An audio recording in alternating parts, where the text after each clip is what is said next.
some of our listeners, they might be thinking, you got artists, you got entrepreneurs, they're two different things. That's not necessarily the case. So a term we've used behind the scenes to kind of bridge that gap is creative entrepreneurs, which I consider both you guys to be creative entrepreneurs. Can either one of you guys define creative entrepreneurship and kind of how it's influenced your journeys? I was a business person first before I really got immersed in the art. So I think I already thought in terms of business. And I did work at Walmart for about 4 years. And I got to sit in on Saturday morning meetings, which Sam would get up and talk. And someone asked him one time, Sam Walton, yeah, and asked him how he decided to do Walmart.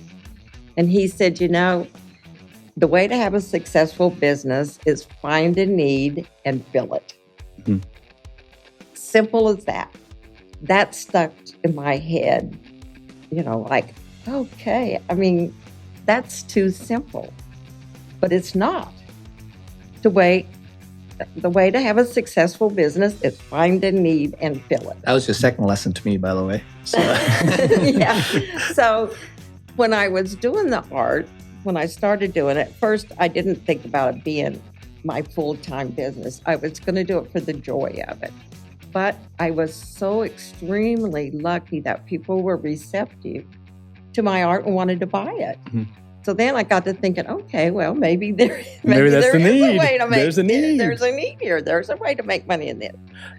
So Allen, to kick it to you, what do you kind of define as creative entrepreneurship? And going from what she said, what need did you see and how did you fill it? Well, I was just pondering that, I think all entrepreneurs have to be creative, in some way. They actually are the ones who, and, they got to get creative about solving a particular problem in a way that nobody has solved it before. And I think that's what entrepreneurship, at least for me, and then providing value in a way that the market can receive it, right? So to me, creative entrepreneurship, I don't have a definition for it, but I just like being creative, and I saw that there's a need in the market. For me, the need was personal. I was trying to help my dad, and then I saw that there was other artists like him that were kind of struggling with the same need.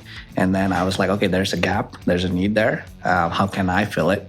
And I've been experimenting constantly to kind of see how best I can fill it. I haven't figured out the perfect way yet, but all those experiments, like Susan said, I've learned something or the other from those experiments. So low cost, and my mantra has been low cost experimentation. So, because if I can experiment at a small cost, small scale, and then if it provides some value, and then I can scale that value. So as a creative entrepreneur, or what I think is creative entrepreneurship is finding those small places where you can help in a way, and just kind of finding a creative way to help.